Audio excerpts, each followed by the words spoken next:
என்னன்னா வேலை ஆச்சா இல்லையா? நேரம் வேற ஆயிடுச்சு. ட்ரில் பிட்டு மழுங்கிருச்சு. கிரைண்டிங் பண்ணலாமான்னு யோசிச்சுட்டு இருக்கிறேன். பண்ணிடலாம்ப்பா, உடனே பண்ணிடலாம்.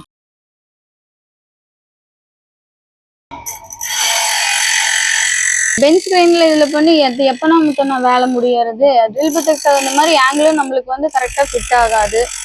எப்படிதான் கிரைண்டிங் பண்றது சீக்கிரம்? ட்ரில் பிட் ஷார்ப் பண்றதுக்கே ஒரு டூல் ஒன்று இருக்கு. இந்த டூலை யூஸ் பண்ணி நீங்க வந்து ட்ரில் பிட் ஷார்ப் பண்ணிக்கலாம். ஈஸியா வேலையும் முடிஞ்சிடும். இந்த டூல் நல்லா இருக்குது. இது எதுல யூஸ் பண்றதுப்பா? நம்ம ட்ரில்லிங் மிஷின்லயே வச்சு இந்த டூலை வந்து அட்டாச் பண்ணி நம்ம போட்டுக்கலாம்.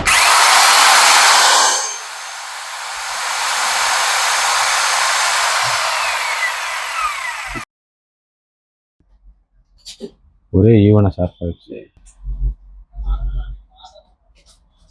இந்த டூலை யூஸ் பண்ணி நீங்க எல்லா விதமான ட்ரில் பிட்டையும் ஷார்ப் பண்ணிக்கலாம். இது தெரியாம நான் நிறைய ட்ரில் பிட் வாங்கி வேஸ்ட் பண்ணிட்டேன். இனி நான் வேஸ்ட் பண்ண மாட்டேன். இந்த டூல் வந்து நம்ம லைன் டூல் ஸ்மார்ட்ல அவைலபிளா இருக்கு. இது வேணும்னா கீழே தெரியற ஸ்கிரீன்ல நம்பருக்கு நீங்க கால் பண்ணி உங்க ஆர்டர் பிளேஸ் பண்ணிக்கலாம்.